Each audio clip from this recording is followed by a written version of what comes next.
오늘 아침 뉴스의 맥을 짚어드리는 시간 뉴스연구소, 오늘도 두 분의 연구위원 함께합니다. 경향신문 박순봉 기자, 뉴스톱 김준일 수석 에디터, 어서 오십시오. 안녕하세요. 예, 첫 뉴스 어디부터 갈까요? 서울 김포구 속도 낸다. 어제 그러니까 국민의힘에서 서울시 김포구를 만드는 그 특별 법안을 발의했습니다. 네. 지난달 30일에 김기현 대표가 의제로 던졌거든요. 네. 그로부터 17일 만에 법안 발의까지 나왔습니다. 네. 내용을 요약하면은 내후년부터 김포시가 서울에 합쳐지는 거고요. 그러면서도 기존의 혜택은 유지가 된다라고 요약을 할 수가 있어요. 내후년이면 2025년부터. 네, 2025년 1월 1일부터 김포시는 서울 김포구가 되는 거고요. 그러니까 즉 내후년부터 바뀌는 거고. 네. 그다음에 김포시 내에 있는 읍면동 있잖아요. 예. 여기는 김포구 모모동 이렇게 바뀌게 됩니다. 음.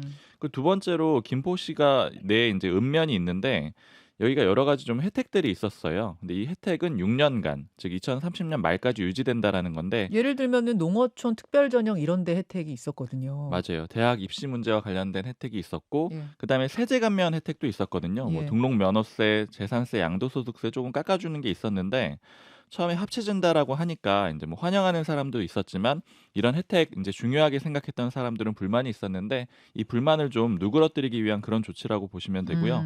특히 사실 대입 준비 이 특별 전형으로 하던 분들은 불만이 컸는데 이런 것들도 좀 기간을 유예해 줬다라고 볼 수가 있습니다. 그리고 어제 당론으로 발의를 했는데 발의자도 좀 주목을 해서 볼만해요. 일단은 그 조경태 특위위원장, 뉴시티 네. 프로젝트 특위위원장이 대표 발의를 했고요. 예. 여기에 더해서 이제 공동 발의를 보통 하거든요. 10명 이상이 같이 내줘야 되는데 그렇죠. 여기에 김기현 대표랑 윤재욱 원내대표가 함께 이름을 올렸습니다. 당의 투톱이 다 참여했네요. 맞습니다. 이제 국회 행안위가 담당 그 상임위거든요. 이제 이쪽으로 가서 본회의 거쳐가지고 최종적으로 통과가 돼야 되는데 일단은 주민 의견 수렴 절차를 거쳐야지 행안위 논의를 시작을 할 수가 있습니다. 네. 이번 국회에 안 되면은 국민의힘의 입장은 22대 국회에 하겠다 이런 거거든요. 왜냐하면 이번 국회에 좀 철회하기는 어려워요. 일정상 보면은. 그리고 민주당도 사실상 반대 입장이기 때문에 어렵고요.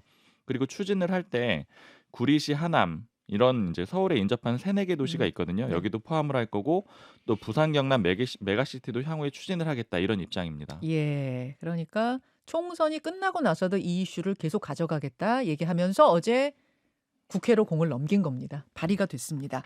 그런데 저 법안 제출이 오후 3시였거든요. 근데 오후 6시에 서울시장, 경기도지사, 인천시장 세 사람이 만났어요. 네, 오세훈 시장, 김동연 지사, 유종복 시장인데 여기서 당연히 메가시티도 주요 의제 중에 하나였거든요. 네. 그런데 기존 입장을 좀 요약을 해보면 오 시장은 하긴 하되 좀 천천히 하자. 그러니까 뭐 그래도 찬성이라고 볼 수가 있고요. 그렇죠. 그다음에 유정복 시장은 국민의힘 소속임에도 불구하고 정치 쇼다 이렇게 강하게 비판을 한 적이 있었습니다. 네. 그리고 김동연 지사는 역시 부정적인 입장이고요. 이제 기존 입장이 이렇기 때문에 그냥 연장선이었다 이렇게 봐야 될 것 같아요. 어제도 근데 유 별다른 시장은 발언이 살짝 변화가 있는 것 네, 같은데요. 구체적인 표현을 좀 삼가했는데 그건 아무래도 예. 당내에서 조금 비판도 많이 받았잖아요. 그러니까 또 당론으로 추진하고 있는 상황이기도 하고요. 그래서 좀 톤 조절을 했다라고 볼 수 있을 것 같은데 어찌 됐든 세 사람이 이제 만나고 나서 오세훈 시장이 브리핑을 했는데 시각 자체가 다르다는 점을 확인했다. 그리고 네. 김동연 지사 같은 경우에는 선거 전에 불가능한 논의라고 얘기를 했다라고 전했습니다. 어제 기자회견을 그러니까 이분들이 이제 1시간 동안 비공개 회동을 하고 기자회견을 따로따로 했어요. 그러니까 서울시장, 인천시장이 같이 하고 경기도지사는 따로 하고. 근데 보통 얘기가 잘 풀리면 같이 하잖아요. 합의 사항이 없다라는 거 보여주는 거죠. 그렇죠. 따로 기자회견을 했습니다. 조금 뒷얘기 취재해 보셨어요? 근데 지금 최근에 국민의힘에서 보면은 이 이제 김포시 서울 편입 문제에 대해서 좀 부정적인 얘기들이 많이 들리기 시작을 하는데 이제 가장 대표적으로 국민의힘에서 주목하는 내용 중에 하나가 이제 예, 제가 예. 들은 얘기 중에 예.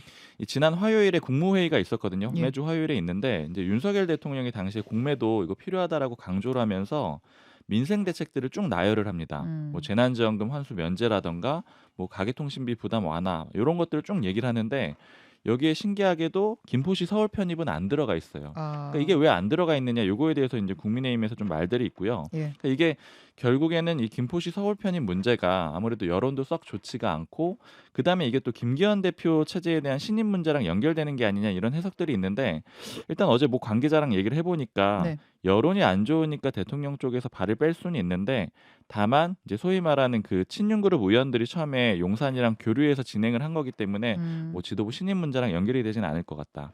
그리고 음흠. 지지율이 빠지기 때문에 사실은 안 하는 게 좋다 이런 의견들도 꽤 있는데 음. 근데 지금 결국 이미 너무 늦었다라는 판단들이 많아요. 그러니까 지금 만약에 혹시라도 발을 뺀다라고 하면은 뭐 인제 모 관계자 표현으로는 "김포를 2번 죽이는 거다." 아. 그러니까 인제 덜 언급해서 이슈를 화를 안 하는 게 좋은데 "그렇게 추진하기는 이미 늦었다. 인제 할 수밖에 없다." 이런 얘기들이 나오고 있습니다. 자, 배경 설명까지 다 해 주셨어요. 김준일 에디터는 어떻게 보세요? 이 흘러가는 모양새? 일단 이게 수도권 지역의 지자체장들이 만나는 거는 사실 이게 약간 뭐 정례화까지는 아니더라도 종종 만나요. 그래서 이번이 5번째라고 합니다. 그러니까 예. 전에도 만났는데 우리가 이제 잘 몰랐던 거죠. 그래서 음. 요 이슈 빼놓고도 예를 들면은 그 서울시에서 내놓은 기후 동행 카드 있잖아요. 그래서 네. 특정액을 내면은 계속 탈 수 있는 거. 요거가 지금 경기 인천 지역이 빠져 있어서 뭐 그 부분은 이제 좀 논란 아니면 뭐 불만들이 있었는데 경기 지역에 사는 사람 그것도 조금 이제 해소하겠다 뭐 이런 얘기들도 있었어요. 어제 기후동행 그러니까. 카드는 결론이 좀 난 것 같더라고요. 예예. 저 인천은 같이 하기로 했고 예.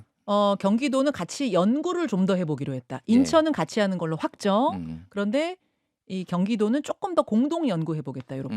그러니까 어쨌든 뭐 그런 식으로의 인제 공동 의제에 대해서 뭐 얘기도 있었고 예를 들면 수도권 매리지 관리공사 관할권 네. 이전이라든지 뭐 서해 그러니까 한강 아라뱃길 뭐 서해섬 이어지는 뭐 실크로드 조성 뭐 관광 상품도 같이 만든다니 뭐 요런 음. 거는 인제 서로 이해관계가 맞아떨어지니까 잘 된 거죠. 근데 인제 네. 요 문제는 사실은 이게 당의 입장도 있고 그래서 절대 인제 물러서기가 어려운 거고 김동연 지사는 인제 어제 인제 기자들 만나 가지고 이렇게 얘기를 했어요.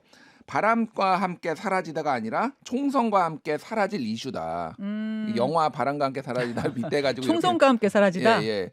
제 느낌은 이거는 김기현과 함께 사라지다 뭐 이렇게 될 가능성이 높아 보이는 것 같아요. 왜냐하면 그 박순봉 기자가 얘기를 했듯이 총선도 아니고 김기현 대표와 함께 사라진다? 왜냐하면 이게 김기현 대표가 주도해 가지고 이걸 냈기 때문에 예. 만에 하나 이게 뭐 비대위로 가거나 국민의힘이 체제가 인제 바뀔 경우에는 굳이 이거를 계속 붙들고 있을 이유가 별로 없어 보인다. 아, 김기현 어. 대표의 생사와 같이 하는 이슈 같다? 제가 이건 제 판단입니다. 그러니까 뭐 예. 그럴 가능성이 왜냐하면 지금 어느 정도 지금 박순봉 기자도 얘기했지만 약간의 좀 뜨뜻미지근한 반응들이 있어요. 여론조사 결과를 봐도 상당히 뭐 좋게 나오지도 않고 뭐 여러 가지 이슈가 있으니까. 그래서 지금 어제 인제 통합법을 보면은 저는 조금 이게 이런 생각이 들었습니다. 농어촌 전형을 2030년까지 유지를 하겠다 이런 건데 지금 이제 지자체법으로 보면은 특별시 같은 경우에는 동만 두게 돼 있어요. 읍면이 없습니다. 예, 법상으로 그렇게 돼 있거든요. 그러니까 이거를 인제 다 예를 들면은 지금 양촌리, 뭐 양촌읍 이렇게 돼 있잖아요. 여기를 인제 동으로 다 만들어야 되는데 근데 이를테면은 읍면에 주어지는 이거 혜택을 계속 주겠다? 그러니까 이거를 2025년에 할 게 아니라 6년, 10년 동안 이 혜택을 유지하는 게 문제가 아니라 6년, 10년 동안 연구를 하는 게 정상이죠, 그러니까. 그러니까 그런 단계를 밟아야 되는데 지금 굉장히 좀 급하게 이루어지고 있다. 이렇게 좀 비판이 나올 수 있을 것 같고 유정복 시장은 톤이 약간 내려가기는 했어요. 그때는 정치 쇼라고 했다가 지금 당의 입장을 조금 고려해서 조금 그렇게 나온 거 아닌가 그렇게 보여집니다. 자, 요 이야기는 일단 이렇게 배경 설명을 좀 들은 다음에 오늘 2부에 김동연 경기지사와의 인터뷰가 준비되어 있습니다. 저희가 서울시장에도 인천시장에게도 다 인터뷰 요청은 해놓은 상태인데 이 김동연 지사한테 먼저 연락이 왔습니다. 오늘 출연해서 이야기를 좀 나눠보기로 하죠. 두 번째 이슈로 갑니다. 공매도 차별 없앤다. 공매도 차별 없앤다. 공매도는 금지한다고 이미 지난주 월요일이죠. 지난주 월요일에 발표를 했었는데 뭐가 네. 이어지는 거죠? 그러니까 일단 지금 한시적 중단 조치를 해놓은 상태고요. 그러니까 영구 정지는 아닌 셈인 거죠. 흐름 한번 짚어보면은 예. 지난 6일에 공매도 한시 중단 조치를 시작을 했습니다. 근데 이제 그날 하고 그 다음 날 바로 주가가 요동을 쳤었죠. 그리고 이번 주 화요일에 윤석열 대통령이 국무회의 때 다시 한번 못을 박았는데 이렇게 얘기를 합니다. 근본적인 개선 방안 만들 때까지 공매도 금지하겠다. 그리고 나서 어제 그 근본적인 개선 방안으로 이제 추정되는 것들이 대책으로 나온 겁니다. 당정이 발표를 했어요. 이 개선안의 취지는 이제 개미 투자자들의 요구를 수용했다 이렇게 볼 수가 있는데 예. 개미 투자자들의 불만은 운동장이 기울어져 있다라는 거예요. 기관 투자자들보다 공매도 할 때 불리하다라는 겁니다. 그래서 이제 두 가지 조치를 대표적으로 들 수가 있는데 일단 첫 번째는 상환 기간을 90일 기준으로 해서 제한하기로 했습니다. 원래 기존에는 기관 투자자들은 기한에 제한이 없었거든요. 그러니까 사실상 무제한이었는데 뭐 그렇게 했던 이유는 기관 투자자들은 아무래도 자본이 많고 그만큼 신용이 좋다고 봤던 거예요. 근데 반면에 개인 투자자들은 90일로 제한이 돼 있었는데 이 개인 투자자들 기준으로 똑같이 맞췄습니다. 그리고 두 번째 담보 비율도 역시 똑같이 맞췄는데 기존에는 담보 비율이 기관은 105%, 개인은 120%였는데 이것도 105%, 그러니까 기관 기준으로 똑같이 맞춰줬습니다. 그래서 요약을 해보면은 외형상 기준을 통일해 준 것이다 이렇게 볼 수가 있고요.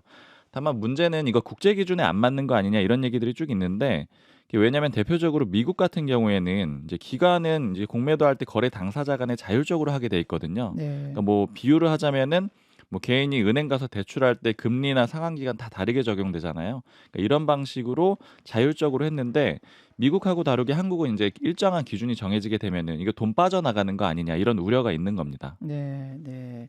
자, 김준일 에디터. 음. 공매도 기울어진 운동장을 바로잡는다. 어떻게 봐야 되나요? 뭐 기울어진 운동장 바로 잡으면 좋죠. 근데 이거에 대해서 일단은 여러 가지 층위에서 이제 비판과 평가가 나오는데 첫 번째는 이거를 공매도를 금지해 가지고 잡아야 돼?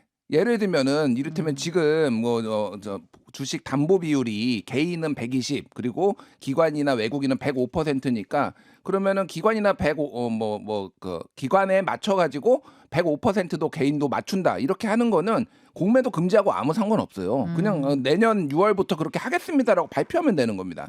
이거를 공매도를 금지해야 될 이유가 없는데 지금 정부가 무리하게 했다라는 비판은 계속 나오고 있는 거죠. 게다가 윤석열 대통령이 이 제도가 개선될 때까지 무기한 연장하겠다라고 하면서 외국의 시장 반응은 굉장히 뜨악해졌다. 이건 왜 그러냐면 그러니까 투자자들이 제일 싫어하는 게 그러니까 이 변동성과 불확실성이거든요. 근데 이게 지금 이거 언제까지 그러면 이거 공매도 안 한다라는 거야? 그러니까 더 이제 외국인 자본이 이탈할 가능성 뭐 이런 것들이 이제 높아졌다라는 거고. 근데 사실 개미 투자자들의 요구는 굉장히 오랫동안 있었고 강했잖아요. 그러니까 이것도 이제 층위가 다른데요. 한쪽에서는 아예 공매도를 금지를 하거나 외국인도 아예 못하게 하거나 아니면은 더 하기 어렵게 만들라는 거예요. 예를 들면 이런 겁니다. 이건 이제 개미 투자자들의 조금 강성 개미 투자자들의 입장인데 정의정 한국 주식 투자자 연합회 대표가 어제 언론 인터뷰에 한 거는 이게 무슨 얘기냐면은 이거를 개인을 지금 그러니까 아까 말씀드렸듯이 외국인하고 기관은 105% 담보 비율이 그리고 개인은 120이잖아요. 근데 그러니까 개인을 105%로 낮출 게 아니라 외국인은 120%로 늘려야 된다라는 거예요. 그러니까 공매도를 하기 어렵게 이렇게 만들어줘야 된다라는 거고 상환 기간도 지금 90일로 맞춘다라는 거잖아요. 지금 외국인은 그러니까 개인은 90일까지였고 외국인은 1년이었는데 더 연장이 가능했다라는 건데 이제 90일로 맞춘다라는 건데 이게 뭐 만기 연장이 가능하다라는 겁니다. 그러니까 아예 만기 연장 이런 식으로 하게 하면은 계속 놀이터 되니까 안 된다라는 게 이런 얘기가 있는 거고. 금융 전문가들이나 교수 같은 경우에는 이게 조금 황당한 얘기라는 거예요. 무슨 얘기냐면은 자 제가 우리가 사람마다 신용도가 다르잖아요. 신용도가 다르기 때문에 뭔가를 빌릴 때 금리, 그러니까 은행에서 돈을 빌릴 때 금리가 다릅니다. 저는 신용도가 매우 낮아가지고 이를테면은 대출 금리가 한 8% 되고 김현정 앵커는 신용이 좋아서 대출 금리 한 2% 된다고. 감사합니다. 이게 시장 원리에 당연한 거예요. 왜냐하면은 기관 투자자는 펑크낼 일이 없기 때문에 당연히 신용도가 높기 때문에 이런 것들을 혜택을 보는 거고 개인은 그 가능성이 높다라는 게 이거는 통계적으로 나와 있는 거거든요. 근데 이거를 무조건 맞추는 게 맞는 거냐. 이렇게 이제 금융 전문가들이나 이제 그쪽에서 또 얘기가 나와서 참 어려운 문제다. 알겠습니다. 세 번째 뉴스로 넘어가죠. 윤 대통령 장모 징역 1년. 징역 1년 대법원 확정입니다. 네, 어제 확정됐습니다. 그리고 보석도 신청했는데 이것도 기각이 됐어요. 제명은 크게 세 가지인데요. 땅 살 때 문서 위조하고 그다음에 이 문서 위조한 거를 법원에 또 내고 또 부동산 거래할 때도 자기 이름으로 안 했다. 이렇게 세 가지 제명이 걸렸습니다. 2013년에 경기 성남시에 땅을 샀는데 당시에 땅을 살 때 349억 원이 저축은행에 있는 것처럼 잔고증명서를 위조를 했고요. 이렇게 위조를 한 게 4번입니다. 그리고 이 산 땅 가지고 계약금 관련된 소송이 벌어졌는데 법원에 이 위조한 잔고증명서를 또 제출을 하기도 했어요. 서류로. 그리고 매매 계약 할 때 동업자 사이의 이름을 빌리기도 했고요. 세 번의 재판이 모두 있었잖아요. 그러니까 어제 대법원 최종심이니까요. 모두 징역 1년 선고가 됐고요.